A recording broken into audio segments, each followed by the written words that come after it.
ဆိုချဲတို့ဒီ Lia Max နဲ့ပတ်သက်တဲ့feature လေးတစ်ခုပြပြမယ်ပေါ့နော်အခုဆိုလို့ရှိရင် Lia Max လောက်ထားတဲ့ layer လေးကိုတခြားလေးချဲ့ပြမယ်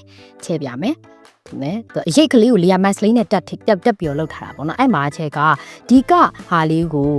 ဒီ Lia Max လေးကိုပေါ့နော်ခဏလောက်လေးဖြောက်ကြည့်မယ်ခဏလောက်ဖြောက်မယ်ဆိုသူ့ကိုရှစ်ကလေးဖိပြီးတော့တစ်ချက်ကလစ်လိုက်ရတယ်အဲ့ဒါဆိုလို့ရှိရင်ဒါငကိုကဘယ်လိုလုပ်ထားတော့ငကိုပုံပြီးဒါထင်ရှားရှိနေတဲ့ပုံပေါ့နော်အဲ့ဒီကပုံကို Lia Max နဲ့အရေးဖြစ်အောင်လုပ်ထားတာဆိုတော့ဒီမျက်လုံးမိတ်ကြည့်တာနဲ့မတူဘူးသူကမျက်လုံးမိတ်တာဒီသူခဏဖြောက်ကြည့်တာကျတော့ဒီ Lia Max ကိုခဏအဖွင့်အပိတ်လုပ်ကြည့်တာပေါ့နော်ဒီလိုမျိုးလေးရှစ်ကလေးကိုဖိပြီးတော့ကလေးရပါတယ်ဗျာ Photoshop ကိုစိတ်ဝင်စားရတယ်ဆိုလို့ရှိရင်ချက်စီမှာ Photoshop တန်းလေးတန်းဖွင့်ထားရရှိရပေါ့နော်ကိုယ့်ရဲ့ဒီကွန်ပျူတာရဲ့မှာ Photoshop ရှိမနေဘူးဆိုလို့ရှိရင်တော့အဆင်ပြေတယ်ချက် file နဲ့အကုန်လုံးကိုပေးမှာပေါ့နော်ဒီအခြေခံနေစပြီးတော့တင်ပေးမှာစိတ်ဝင်စားရဆိုလို့ရှိရင်ဒီ MCI ရဲ့ချက်ပေါက်မှာတွားပြီးတော့ပြောလို့ရတယ် Telegram ကဆိုလို့ရှိရင် Telegram ရဲ့ MCI admin စီမှာတွားပြီးတော့ပြောလို့ရတယ် video class လေးရှိတယ် in person လေးရှိရပေါ့နော်စိတ်ဝင်စားရဆိုတော့ဆက်မေးအောင်မယ်